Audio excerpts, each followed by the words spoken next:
Hello everyone and welcome back to my channel. This video is just going to be me talking about what I captured in terms of photographs in May, which has just gone, and what images I've printed, where I've been, and just a general kind of update on my photography journey.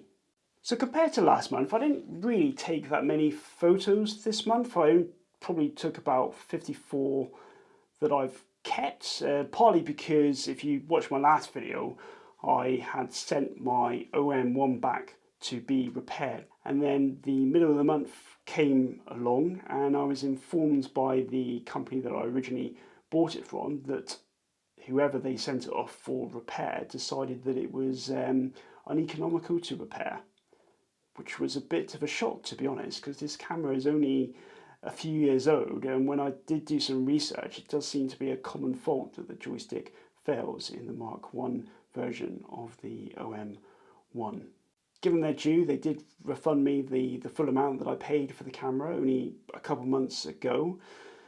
I opted at this point not to get another OM1. If you watch my video for last month, so looking at April, I was having some autofocus performance issues with the OM1 in terms of the fact that in a burst, the focus would visibly drift in and out in a sequence to a point that you couldn't really predict when in a burst the subject would be in focus. And beyond that as well, I'm not generally happy with the direction of travel of OM systems and Micro Four Thirds at the moment. So yeah, so I'm not getting another OM1. I'm still keeping my EM1 here, which it's about 13 years old now. This one works well as a backup camera. Not great for action, although it will do reasonably moving subjects, just not dogs running towards me with any degree of consistency and accuracy. But I do have a couple old lenses which I will keep because they're just not worth anything to get rid of, and it is quite useful for film scanning, macro, flash, etc. So yeah, so I'm not going to get another Micro Four Thirds camera at the moment. Also as well, I've got my JX1, which is a Micro Four Thirds infrared converted camera, and that uses Micro Four Thirds lenses as well, although I will be looking probably to sell the 12 to 40 f2.8 Pro lens that I have for that system, just because I'm not going to be routinely using the EM1. I'm going to be using the GFX and then the new camera for that purpose moving forward. So I did volunteer to be a photographer at a local event last month, and I took the EM1 as a backup camera, and I decided to get a new camera to be my primary camera moving forward for action. And I decided to reacquire the Canon R8, in fact, which I'm filming this on now. So why did I get another R8? Well, I'll probably do another video again down the line, but simply when I'd reviewed the cameras that I tried over the last year, I did actually find that the Canon R8 performs the most consistently, and I really did miss it for video. Like, I'm going to sell my Osmo Pocket and just use the Canon R8 now for all my videoing needs. So yeah, I just realised that I'd missed this little camera, and now that I don't need it necessarily to be my do-it-all camera, because I've got the GFX system, I just needed it really for moving subjects and my dog like running towards me. So yeah, I just picked up another R8, and it definitely delivered the goods at the event that I photographed. My EM1 did a good job as well, but it certainly reminded me why I opted to move away from Micro Four Thirds in the first place, in terms of the fact that as soon as the ISO started to go up to maintain a faster shutter speed, the noise in the Micro Four Thirds files was just terrible compared to the Canon R8 images, which have that special full frame look to them as well. They just feel a bit more cinematic in their presentation, whereas I find that the Olympus shots were a bit more just of a snapshot nature.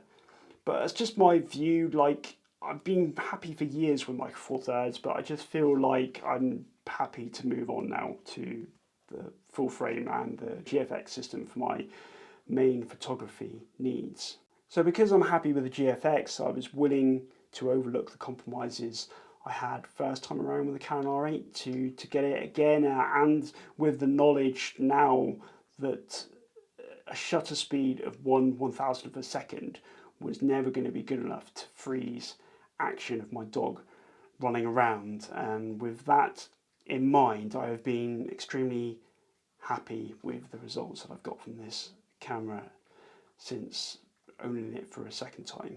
So other acquisitions, just briefly, I bought a poor man's Miticon 65mm f1.4, the Minolta 58mm f1.4, and the Minolta to GFX adapter here. And early results are promising. I need to do a lot more testing, obviously, but yeah, it definitely has a lot of potential.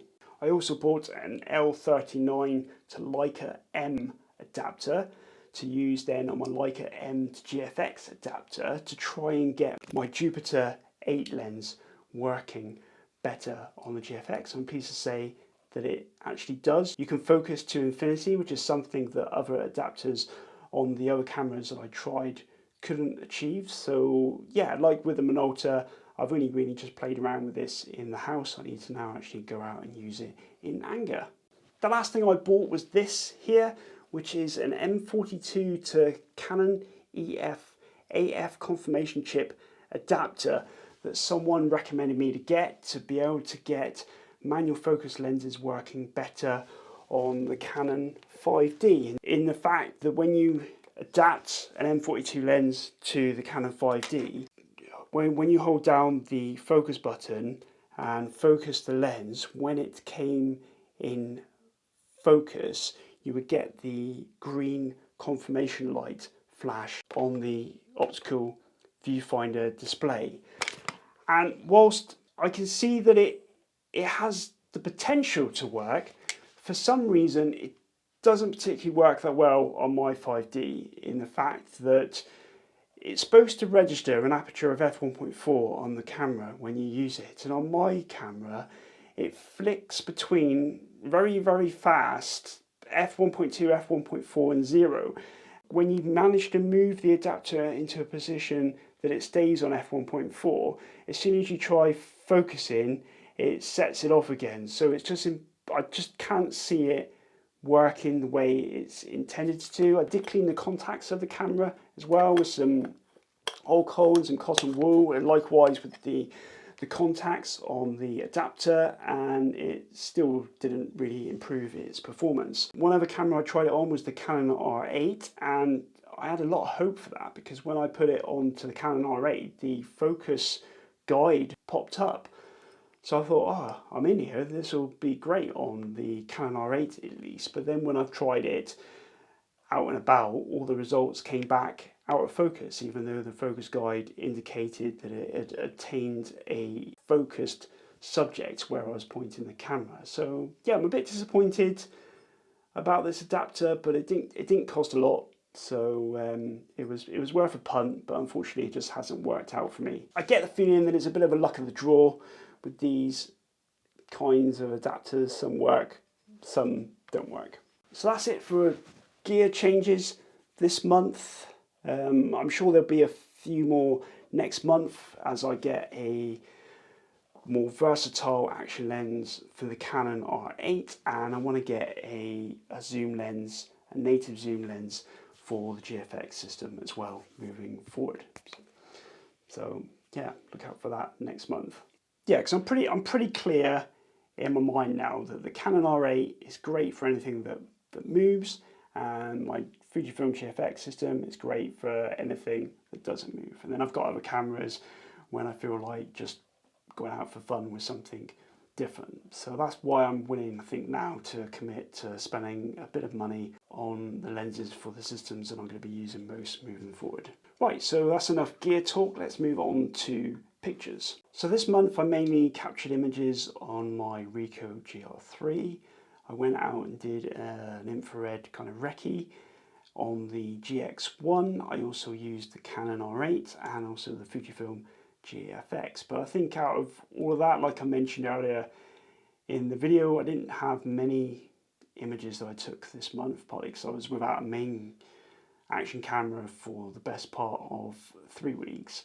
But I did take this running shot here of Billy with the Canon R8, probably up there with being close to a portfolio shot. I think I don't think there's many aspects that I would improve, and this is why I love the Canon R8 system. Like, I bought, when I got the Canon 5D and I was looking for some cheap lenses, I bought this one here, which is a Canon EF 70-210 lens, f3.5 to f4.5.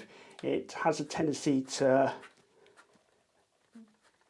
do that quite a lot. It doesn't have a zoom lock, and I think it cost me about £43 on eBay, and it works really well on the Canon R8, as you've just seen that picture. Introduced back in 1990, so a 35-year-old lens produced one of my best shots that I've ever taken. And this lens surprisingly works really well on the GFX system as well, as I took the Corfe Castle image the previous month with this lens. Yeah, it was a good investment, but I do feel like I need something with a bit more reach for the Canon R8, hence why I'm looking at the 70-300. And also, one downside with this is you are limited on the R8 to 11 to 12 frames per second burst rate, whereas the 70-200 will be able to tap into the Canon R8 20 and 40 frames per second burst rate modes. So yeah, so it was only that image really that I thought was portfolio worthy this month, but these are the other notable images that I was reasonably happy with. A trip to a woodland where there was an old World War II bunker apparently, which we eventually found, and it was all bricked up, so this was the best shot that I could do, and my wife actually took a picture of me taking the shot, so you can see how precarious it was, and the fact that I was balancing, wedging my GFX camera with the Yashica Manufocus lens and just hoping that it didn't fall in, because there was no way I was going to get it out. So this shot was a 20-second exposure, and yeah, I did look at it in black and white, but I think colour does pick out more interest in this particular scene. So as I mentioned earlier, this image is an infrared image, surprise surprise, and I did an outing down to an area called Moor, Crickle and Horton in Dorset, and I actually did a video down here, so that will be on my channel in the upcoming months. Yeah, so these two images were from that trip. One of them was from the avenue of trees, and definitely there's potential there to come back when the light is more diffused in the trees onto the ground, so that you got a bit more interest in the scene. And then the second one as well, I took a different angle of the Horton Tower shot compared to the one that I've taken previously. And then, as I mentioned earlier, I bought the Minolta 58mm f1.4. So this image I've decided just to put up to highlight why I love the GFX system. It's not the best image, like I was manually focusing on the White Hart pub sign, and then this woman entered the frame. And I think this was shot at about f2.8. It wasn't wide open, but I just love the colour, the three-dimensionality to the image, if that's even a word. I definitely feel that this image embodies that medium format look that I was hoping that this lens would help achieve for me, rather than forking out for the expensive and heavy Mightycon 65mm. Right, so that's all my notable images. One thing I did do a lot of this month was printing using my Canon Selfie Mini printer, and that's because my local camera club decided to hold like a club exhibition evening where you could take all your prints to just share your experiences of printing and just to have a good chat with other members of the club. So as such, I decided to print images from a wide range of my cameras in different mediums as well, film and digital, just to see for myself as well what they look like. I was actually really impressed with how the film prints came out, and it might actually be something in the future that encourages me back into film photography. But anyway, I'll just highlight a few of those images that I printed and just talk about them a little bit. Hopefully it will work better this month. I've changed the settings on the Canon R8, so hopefully it will focus on the print in front of the lens rather than try and find my face in the frame. So bear with me. Right, so the first print is obviously the one that I took earlier, the notable print, and I do actually find that it really prints Canon R8 files really well. Maybe that's because it's a Canon printer and it would do well to print Canon images well, but anyway, I really like that print, the way it turned out. So next up is those film images that I was talking about. So this is probably one of my early film images that I took with the Olympus OM2N, probably about 5 years ago now, and I do find that it just feels like it pops off the page. It's yeah, it's definitely probably the first thing in a while that makes me think that I should pick up my film cameras again. Next up, another film image. This time it was from my Seagull 203 camera, which is a medium format. So I should have said the Olympus OM2N is a 35mm film camera. This one was taken with my medium format Seagull 203 folding camera. It is good, this camera, that you can use some masks to shoot in the 6x4.5 framing. Well, next up is probably one of my all-time favourite images that I've captured ever, which is the one of Corfe Castle. I've had to crop it a little bit for the prints, but it's still, as I found before, monochrome prints really do work really well on this printer. And finally, this image here, which is of a fairground ride in my hometown a few years ago now with my Olympus EM1. So yeah, so I think that's all I wanted to say this month. As always, thanks for watching. Bye for now.